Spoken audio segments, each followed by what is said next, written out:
We don't want to lose them before. Okay, now we're double live, I think, and hope. Right.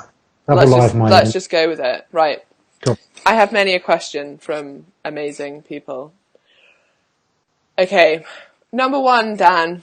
What is the best form of exercise? The short answer or the long answer? I think we want both.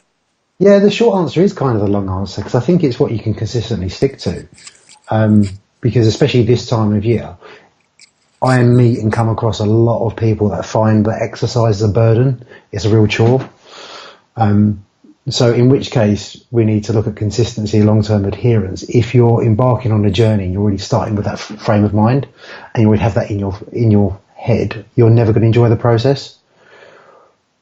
Yeah, definitely about enjoyment. But I often see this question as like people like, what's better to do, HIIT or like low intensity cardio, or should I do weights, or should I go to a class and all this? And honestly, you're probably going to get the best results, one, from doing what Dan said and sticking to what you enjoy, but also from doing a bit of both. Like, no coach would ever be like, actually they would, because some people do, but was going to say, no decent coach would be like, right, we're just going to do HIIT. No resistance training, no low intensity cardio, nothing like that. So you've got to sort of, like, you can get the best out of each of these methods of training, of exercise, and they all have their own individual benefits. But you don't have to stick to one. That's the beauty of it. So you can get all the benefits of all the different forms of exercise without necessarily like sticking to one form. So there isn't one best form of exercise. A lot of it comes down to what you enjoy, but also don't feel like you need to stick to. Well, isn't it? Yeah. Like if your goal is a fat loss, then it's 9 out of 10 will say then some strength training accompanied with getting in the fat burning zone stuff. Sorry? Getting in the fat burning zone and just staying there. Yeah, someone advised that. But that was something else we wanted to talk about, wasn't it? So I'm looking at you down there. Is distinctly what I get quite a lot of confusion about with people I meet is fat burning and burning body fat. And fat loss, if that makes sense. So when we refer to fat burning, which is fat oxidation, if you want to get fancy with it, it's the mobilization of fatty acids into the bloodstream, which your body and the tissues within that can use towards exercise. But you can be fat burning and burning fats for fuel as a substrate source and still not lose body fat unless you're in a calorie deficit. Yeah, and I think that's where a lot of the claims about keto diets or about training fasted come in, or staying in that fat burning zone, because yes, you are utilizing more fat for fuel, but that doesn't necessarily mean that you're using body fat for fuel. Thus, what was that? Is the fat burning zone actually a thing? So that's a brilliant question, and actually it is a thing. You will utilize more fat for fuel at lower intensities. So actually the highest relative percentage of fat you're going to use for fuel is when you're at rest. Now, obviously, you're not using much energy there, so it's not a benefit. But people get kind of stuck in that way. Oh, maybe I'm using 80% fat for fuel, and carbohydrate would come in there as the intensity goes up. But they think that that's better. But actually, the magnitude of energy that they're using for that exercise is less. So you're in a smaller deficit from that exercise. Yeah. Not that exercise should be used solely to burn calories, which is probably another good point. Do you want to talk about that, Dan? Yeah, because it is the focus, and that exactly what you're saying, Emma, that if you then it becomes an argument of, if you're chasing a calorie deficit, can you exert yourself a little bit more in a fed state? Therefore, your overall calorie burn, if you are looking at strictly from an expenditure point of view, is going to be greater. And I quite commonly find it when people are on a fat loss journey, is that inevitably, as you get leaner, you get that metabolic adaptation that we spoke about last week, you burn less calories doing the same amount of exercise, is that it becomes counterproductive. Sorry, I'm laughing because Stephen Rose just written, so is Dan justifying daytime naps to increase fat burning?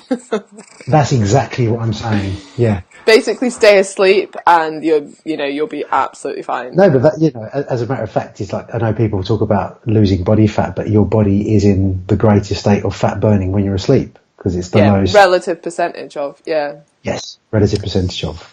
which is an easy thing to sort of forget about. And I think that's why people make so many claims that I think it's hard because they're not untrue claims. You've just not put any context to them. So people will say, oh, if you eat a high fat breakfast, you're going to burn more fat in your workout.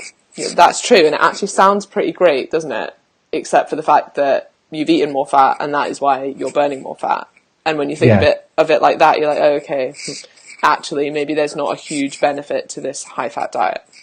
Yeah, and those from a sports performance point of view as well, if you're fat adapted, your body's just super, super efficient at using fats for energy. But from an energy system point of view, it has to go through a number more processes to actually utilise fats for energy anyway. In which case, again, if you're looking strictly from an expenditure point of view, does it mean that in a fed state, with more glycogen at disposal, can you exert more energy into those sessions and burn more calories overall? And then again, we're back to that personal preference thing and adherence and consistency. There's so many different variables at play here. Yeah, and I actually think sometimes we go too far the other way and we're like, okay, there's not necessarily a benefit to having a higher fat diet, and by higher fat you then generally mean lower carbohydrate diet. But actually in terms of adherence and things, there is benefits, and most people report lower hunger levels on a low carb diet. And if exercise performance isn't particularly important to you, or and I'm talking high level exercise performance, so you will still be able to perform in the gym on a low carbohydrate diet, you just might not be able to run a marathon as fast. Yeah. Well, the irony with fat burning is that a lot of people get into the gym, they pick an exercise mode that's highly dependent on. What are you smiling at? I'm laughing at Mike. It's our dirty secret, Mike. You're not available in the days, man. Look at this tiny hand. That is scary. Please don't do that. Okay, sorry. I've totally lost my trail of thought there. What was I saying? Oh, the irony of exercise mode in which people choose is that they normally pick something that's largely carbohydrate store dependent and do that fasted in the morning. Like what? You mean like a circuit or something? Yeah, or like treadmill sprints, for example. So they're fat burning, but actually the energy systems they're using or they need to use for that exercise mode they've chosen is highly dependent on their carbohydrate stores. True. And there are many, we could get more into this because there's quite a lot of research on training in low carbohydrate stores and getting some of the endurance adaptations and then competing at higher carbohydrate stores and hoping that endurance performance is increased. But there seems to be quite a lot of evidence on both sides of that and quite a lot of theory to both sides. But I think we should move on to the next question. Yeah. Which actually wouldn't. Question? Okay, so the next question we kind of already covered. So it's not really a question, more of a statement that someone has said, I heard you say exercise isn't good for fat loss. And I think they want me to elaborate on that. That's what I'm sensing from this. You've been called out. You've been called out. Yeah, I know. So the reason I said that is that I want my clients to spend their time doing exercise to build muscle strength, fitness, to enjoy themselves, to enjoy exercise. And actually, but no matter what you're doing, you won't burn that much calories in your 1 hour, and not even a day. Like, quite a lot of my clients train 3 times a week would be great. So you've got 3 hours a week. You're not going to burn that many calories in that time, but it's not about that. It's about the improvements it can make to your health. It's about building some muscle. It's about having some time out from maybe your family or other things to de-stress. Then there are so many benefits to exercise that go way beyond fat loss or weight loss. And even if you don't lose any weight, even if that is your goal, there's still huge benefits to doing exercise. And even as much, like now we're talking about more, I guess, health markers, but the research shows pretty clearly that the biggest indicator of all-cause mortality, so like your death from anything, is fitness levels. And it's not about BMI or obesity or how much body fat you're carrying. It's about your fitness level. Now, obviously, most fit people aren't overweight as well. So there is like a correlation there, but it's not about the body fat that you're carrying necessarily. It's about the fitness level that you're at. And you can be carrying a bit more body fat and still be fit and have a lower risk of various diseases, especially cardiovascular disease. They tend to look at cardiovascular disease because it is the number one killer, or the number one thing that people die of. Cause of death, I think, is the term that I'm looking for. So that's quite interesting that it's fitness that correlates most highly to that, and not BMI or body fat levels. Yeah, I think you answered the previous question perfectly there as well. Exercise beyond expenditure is way more than that. Yeah. Yeah, and some of the changes that happen, or even just being active and sedentary or not sedentary, some of the adaptations, you can't see that on the scale. And yeah, like I said, even if you don't lose any weight, even if that is your goal, but you're exercising, this is something I hate to see. Like if someone's maybe going to the gym quite a lot, but they're not losing weight, and then they've got people at work or their friends saying, you know, what's the point going because you've not got any results? Or they feel like they've not got any results because they've not lost weight. And equally, on the other side, like, once you're fit, people are like, oh, what's the point going to the gym? You're already fit. Yeah. Or you don't need to lose any weight. Yeah, it's not, it's not don't always see it about as that, a is it? preventative thing, do they? They don't see it as a preventative thing. They see it as like something they must react to. Or that you could have to maybe exercise to maintain your results. Yeah, they're not just given. Yeah. Yeah, shame. Because often, like a lot of office workers I work with, they're on their backsides. The position that we're in all day is they're kind of hunched over. They're tight around here. Haven't got the best posture in the world. It's funny. Sorry, speak for yourself, Mike. Mike, I was calling Mike. Speak for yourself, Dan, because I have a standing desk and I am standing. Oh, you have? Yeah. I haven't, and for the majority haven't. So for them, true. it can just be an improvement in their posture. Yeah. And you see that in people. You see that with the confidence as well as they enter a room. You know, they enter the room with their chest a little prouder, their chin a bit higher up because of little tweaks in that. So yeah, as you are exactly right, as you said. Yeah, someone once said that to me. Like every time you walk through a door, you should like kind of make sure your posture's good, and then you feel feel more confident and powerful doing that. It actually kind of works. The like power. Walk through a door, like I am a strong, independent woman. I have got this, and then just on with your day. Gym bros have got it down with ILF, haven't they? What's ILF? ILS? Imaginary lat syndrome. Oh, yeah. Did I say F? I meant to say S. Yes. Like you're holding two carpets under your arms. I can't get away with walking into the gym like a strong, independent woman. I think you'd rock it, Beyonce. Oh, I think you can in 2020, actually. That's a good point. Yeah. Okay, next question. How much does genetics play a role in fat loss?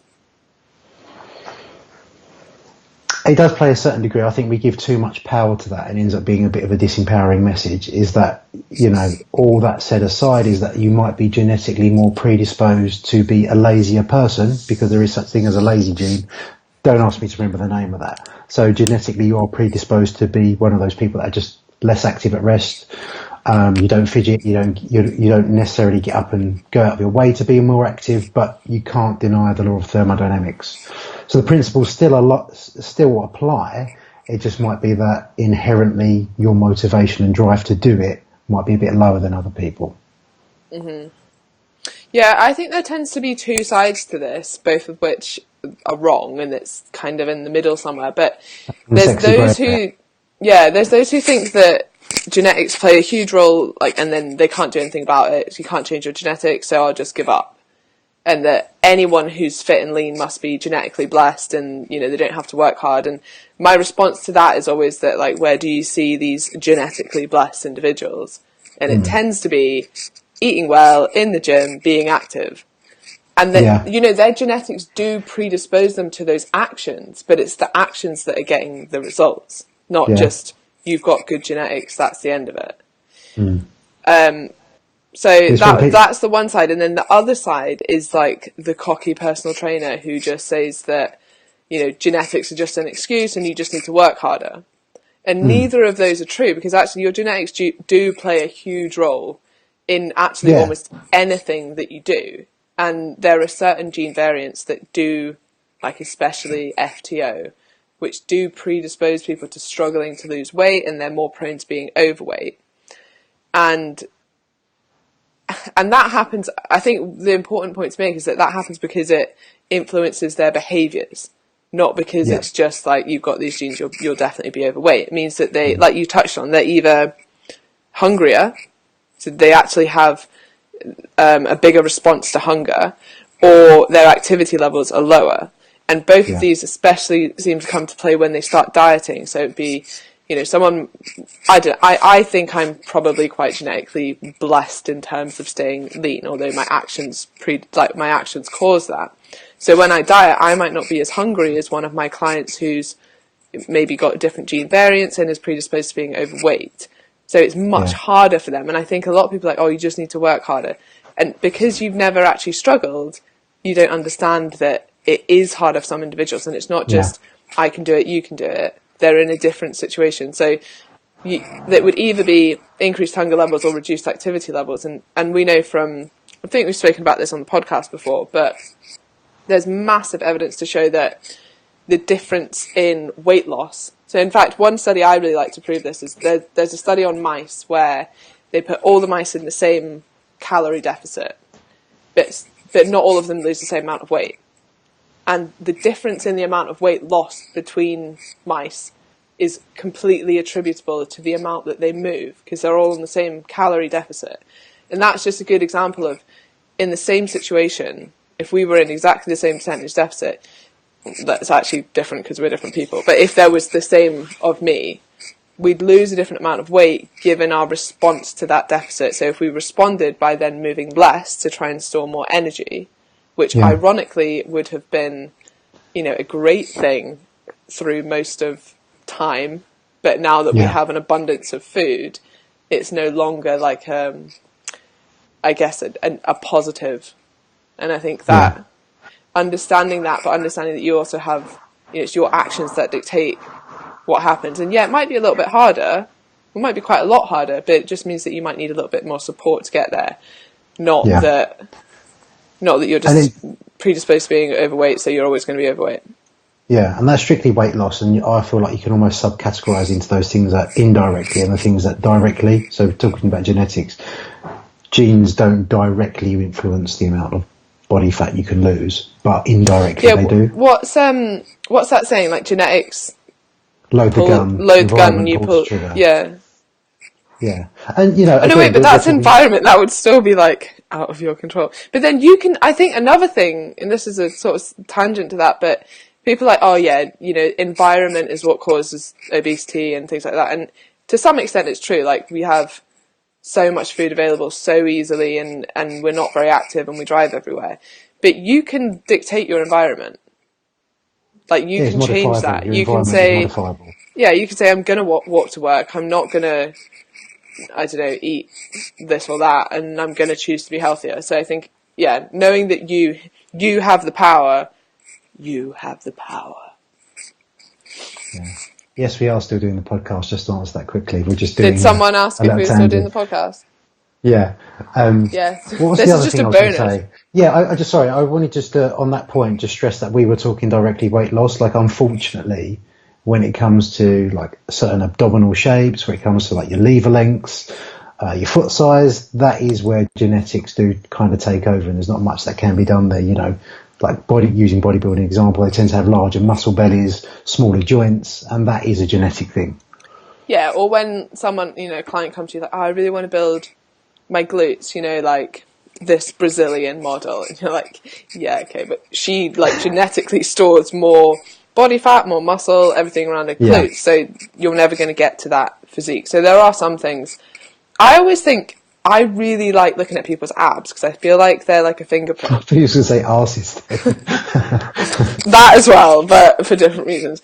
But yeah, your abs, like you're right, everyone's are so different, which is quite interesting. Like I've never seen two like sets of abs that are the same. Yeah. I think when I first started training, I kind of bought into that belief that, how some people just don't have symmetrical abs, because not everyone has symmetrical abs. That's just not a given.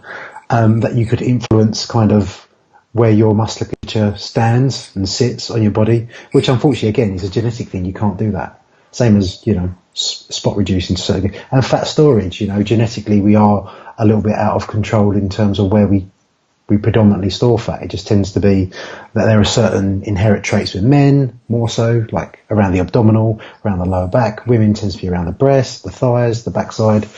But yeah, there are huge inter-individual variables at play, so it's really difficult to give a specific answer without a specific context. Mm-hmm. For sure. In fact, I found a quote that is from one of the researchers that looks into the link between genetics and obesity, and I thought it was a really good quote. It's kind of prominent probably for the industry at the moment, or relevant anyway. So You're saying with a smirk.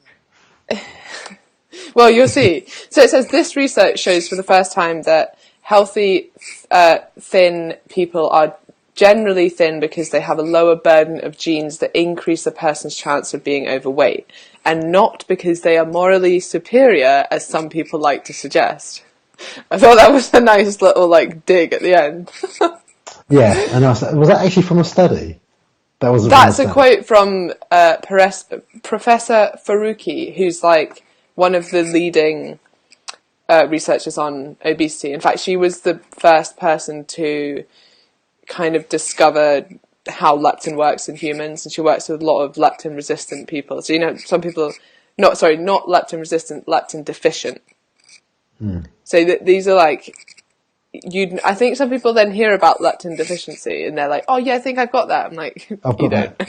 Where can I buy leptin? Where can I buy leptin? Yeah, I think. But the thing is about leptin, when it was first discovered, by the way, anyone who doesn't know what leptin is, it's a hormone that reduces hunger and increases activity levels. And they thought that when it was first discovered, that would be like a cure for obesity.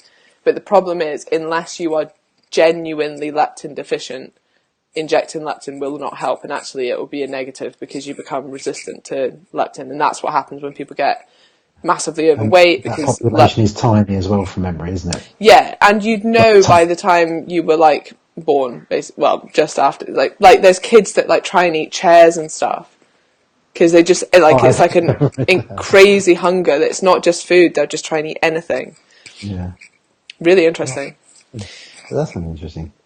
Have we had any other questions on the gram or on Facebook? I'm actually not looking at Facebook. Oh, that reminds me. I think it's just Stephen trolling us on Facebook. Oh, is it? Cheers, Steve. Thanks, mate. I missed the comment. We do have a question about thoughts on Les Mills. I'll be honest. I don't know much about it apart from it's not HIIT training. It's more like the bike equivalent of fartlek training, interval based, and that again it depends on what people are looking to it for. And if people enjoy it, then it's fine. The one thing I will say, I encourage any exercise, especially if you're going to enjoy it, and it's quite social because it's done in a group setting and it's led by an instructor and stuff. So I think it's absolutely great. The one thing I will say is that there tends to be a population of people around most gyms that seem to go to 3 classes a day and just get no results. What are do you ever see that? Yeah, because I think it's people that are into. I find, I'm not going to say people broadly speaking, but in much of my experience they're in that mentality, that expenditure mentality that we've already spoken about. In that they can exercise. More is better, and they can exercise whatever they consume off. So almost that they would, and I'm not stereotyping here, but if they spend a whole day at the gym, they do a class, then they go down to the cafe, have a latte and a skinny muffin, then they do another class, and it's just it's not looking at health as a whole. They're not addressing perhaps nutritional aspects, is what I find with that. And it's like any sort of training, you can only adapt from what you can recover from. Yeah, I often find as well, if you do a Les Mills class or any class, balls to the walls, everything you've got, there's no way you can do 3 a day. You can't do back-to-back classes and really give it everything. So I know, I've had clients come to me and they're like, I can't understand why I'm not losing weight, this, and this. I do 3 classes back-to-back on a Saturday and then I get 2 in this evening. And I'm like, whoa, way too much. And also, there's not a chance that you can give everything to one class and then just do the next one. No, absolutely, totally agree. Steve did actually ask a serious question. Did you see that one? No, what was it? You prioritize adherence over all other aspects when dieting comes into conversation, as long as calorie deficits are attained, etc. In both of your opinions, what are your views on food selection with regards to slow release or fast release, etc.? I wouldn't. Okay, so I think sometimes people get a bit confused with the adherence thing in general. Like, obviously, you need clients to adhere, but I also don't agree with the saying of, like, if you can't see yourself doing this for the rest of your life, you shouldn't. You should change the way you're doing it. I don't buy into that. No, I agree with that, because like, you're dieting, like, it's a short-term thing. If you're in a deficit, by its very nature, you're not going to be in a deficit forever. And no, there has to be an end, doesn't there? I get brilliant results with clients doing it like a much faster approach, where we're spending, I don't know, maybe it's like 8 weeks in a deficit, and we manage to lose the majority of fat that they want to lose, and then you bring them back up to maintenance levels, and then it's about finding something that they can sustain. Yeah, but it depends on the client and what's appropriate for them at the time. You can take a much slower approach where you're just making lifestyle changes, and it is more of a lifestyle approach. So I don't know if I totally agree with it. It's always about long-term adherence anyway. I think I think Steve said prioritise adherence, so I would agree to a certain extent there. But as you said, Em, I agree with you also in that if you do have a certain personality type and client that's perhaps had a lifetime of embarking on unsuccessful diets, then you need to give them that little bit of buy-in. They need to see some initial change to then buy into the process longer term. But then that's making the assumption that everyone's interested in long term. When I've worked with fighters, for example, the sole goal is short term fat loss. It's aggressive dieting. We both know what that involves. So I think it's just making sure all parties are aware of what's expected, and managing expectations within it. But the question was mostly about slow carbohydrate release, was it? It was more, I think, broadly like food selection with regards to slow release or fast release. So I think we can look at that at two angles. We can look at the glycemic index of food, which I do not consider at all. No, I don't. But in the case that we're talking about adherence and fat loss overall and adhering to a calorie deficit. If you've got an individual like myself, I use myself as an example, who's particularly greedy. Like I would tend to go through voluminous. We've had this discussion. Voluminous food source. So for example, rather than, and I show that screen and that screen, a tiny little protein bar. Okay, so nutrient to nutrient, it's not going to be the same. But I'd rather have like M&S and I've seen them in Tesco as well. They're these big 600-gram packs of watermelon. But that is the yes. Yeah. So I'd eat a ton of watermelon over having a tiny little bar, and I think that comes down to psychology of it as well. So you look at that food, you're already ingesting that food before it goes in your mouth, and naturally by looking at a larger portion, that will help you keep you fuller for longer. It's also the time, like, there's so many benefits to eating higher volume foods, and I think it is especially important when you are a female or a small male, but anyone on quite low calories, that you really looking at volume foods, because 1,500 calories can look like nothing if you don't. You want to get as much bang for your buck as possible. It can also look like a hell of a lot of food if you, make the right food choices. So I think Steve's point's brilliant. Like, a lot of people are just like, oh, here's your calories and your protein target, and just go for it. Yeah. But actually considering food choices, and I don't mean necessarily giving people meal plans or anything, but speaking to people about higher volume foods, how they can get more volume in, how they can make little swaps to cut calories here and there, and where they might be like, quote unquote, like wasting calories, or just, I guess little swaps they can make to increase food volume. And not only do you then take longer over your meal, because it's going to take you, I don't know, not very long to eat a protein bar. But it would take you a hell of a lot longer to have. Like, you could have a big chicken salad in place of that if we're looking at like the same protein levels and things like that. So, and it would take you much longer to eat that. You'd feel like you actually had a meal as opposed to a little snack, and you'll probably be far more satiated after it. Yeah. Not only that, it's probably going to stretch your stomach a bit as well, which means again hunger signals are reduced because it feels like there's food in there. Yeah. Yeah, and when we're looking beyond body composition as well, it's like the more voluminous options tend to be the more healthful options. So when you're looking at from a nutritional density point of view, micronutrients within their fibre, within their, not that high fibre is necessarily recommended for all, but for the majority of the population, you're then naturally, because you gravitate towards more voluminous sources, you'll naturally get all those extra nutrients in there as well, and things like the added fibre. But I just wanted to mention, just linking the point of adherence and options together is, like, if we're totally just referencing the law of thermodynamics and strictly speaking about weight loss, is hypothetically you could lose weight and you could lose a ton of weight off 2 Snickers a day, but then from an adherence point of view, how long could you maintain that for? You know, how would you feel when you're looking at all the other aspects? You know, how's hunger? How's your energy levels? How's your sleep? How's your recovery from the gym? All those other aspects come into play. So I definitely think how's your social life? Just eating 2 Snickers a day?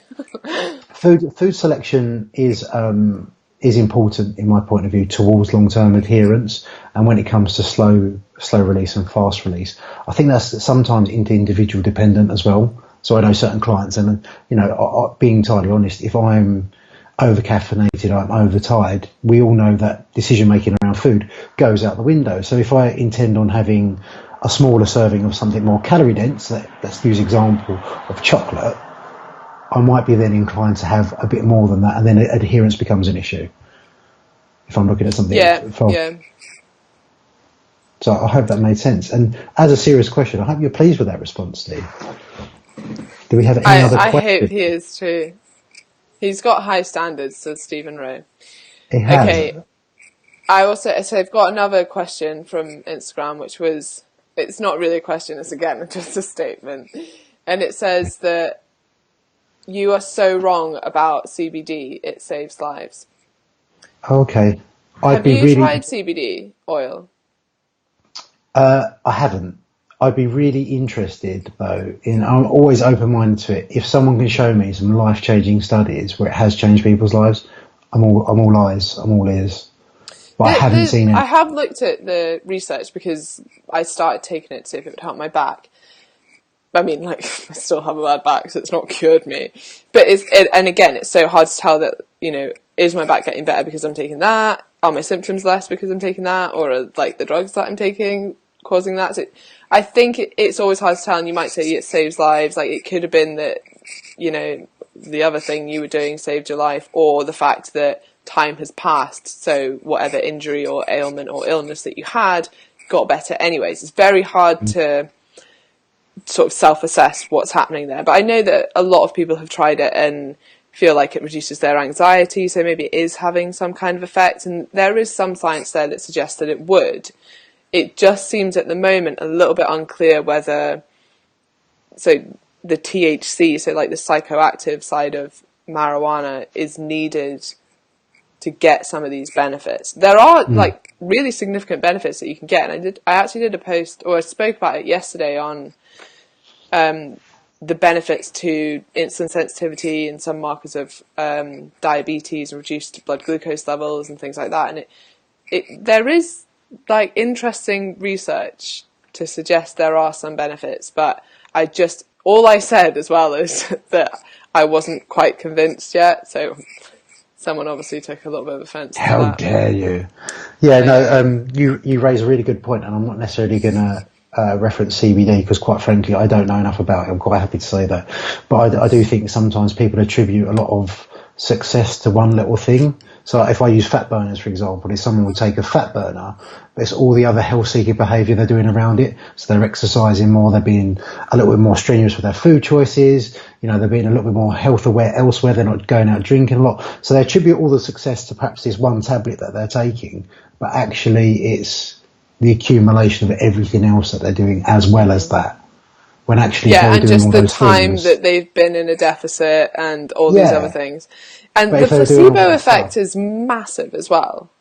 Like, you can't underestimate the effect of just thinking that something might work or really trusting that it's going to work, that it does make you feel better. And placebo is placebo, right? Like, it works. Oh yeah, like it's an effect. That's why you normally have like a control group and a placebo group. And you always see that the placebo group does better than the control group. And by that I mean, like, say you had 3 situations. One of them you get CBD oil, one of them is you get, you know, a substance which might just be water, let's say, but you're not told what it is. and you think it might be CBD oil, and then you get a control group that just does nothing. And the placebo group that are getting like water, let's say, always do better because they think that they're getting something. Yeah, so it's quite like, yeah, it's actually amazing. I wish that it was more ethical to prescribe. Yeah. But it's a little bit of a lie. A little bit misleading. But I definitely think that some people could benefit from being prescribed a placebo. Yeah. And you can't exactly prescribe placebo with that person knowing it's placebo either. Yeah, it kind of ruins. Kind of nullifies it. Yeah. Yeah, should we do one more question? We have a question from Joanna, maybe? I'm abbreviating your IG. It's actually Joanne Am. I'm sorry, Joanne Am. Does it matter if you do 3 cardio sessions in a row or alternate between cardio one day and then wait the next? Should I go first? Yeah, you go first. Okay, I would alternate. If you're thinking, I'm going to do 3 weight sessions and 3 cardio sessions, ideally you'd want to split up those weight sessions so that you're stimulating that muscle growth response like 3 times a week or however many times a week you're doing at different stages of the week. And then you've got time, your body's got time to adapt and grow from that. And same with the cardio, like you then got time to adapt and respond to the cardio that you're doing, and also give your muscles a bit of a rest from resistance training. And then the opposite is true when you do your cardio. So I think splitting them up is definitely the best idea. Yeah, and of course, like with these sort of questions, we can always present like an optimal, if you like, but then just due to like life constraints, people, what's practical, what can you regularly do? And I think we tend to think of things quite acutely, and we think of session by session or week by week, but actually what does that tally up to at the end of the month? And actually, if your week dictates you can do 2 days on 2 days of lifting, 1 day of cardio, 2 days, however it fits in your week, if you've committed to that as your non-negotiable, that's the most important thing.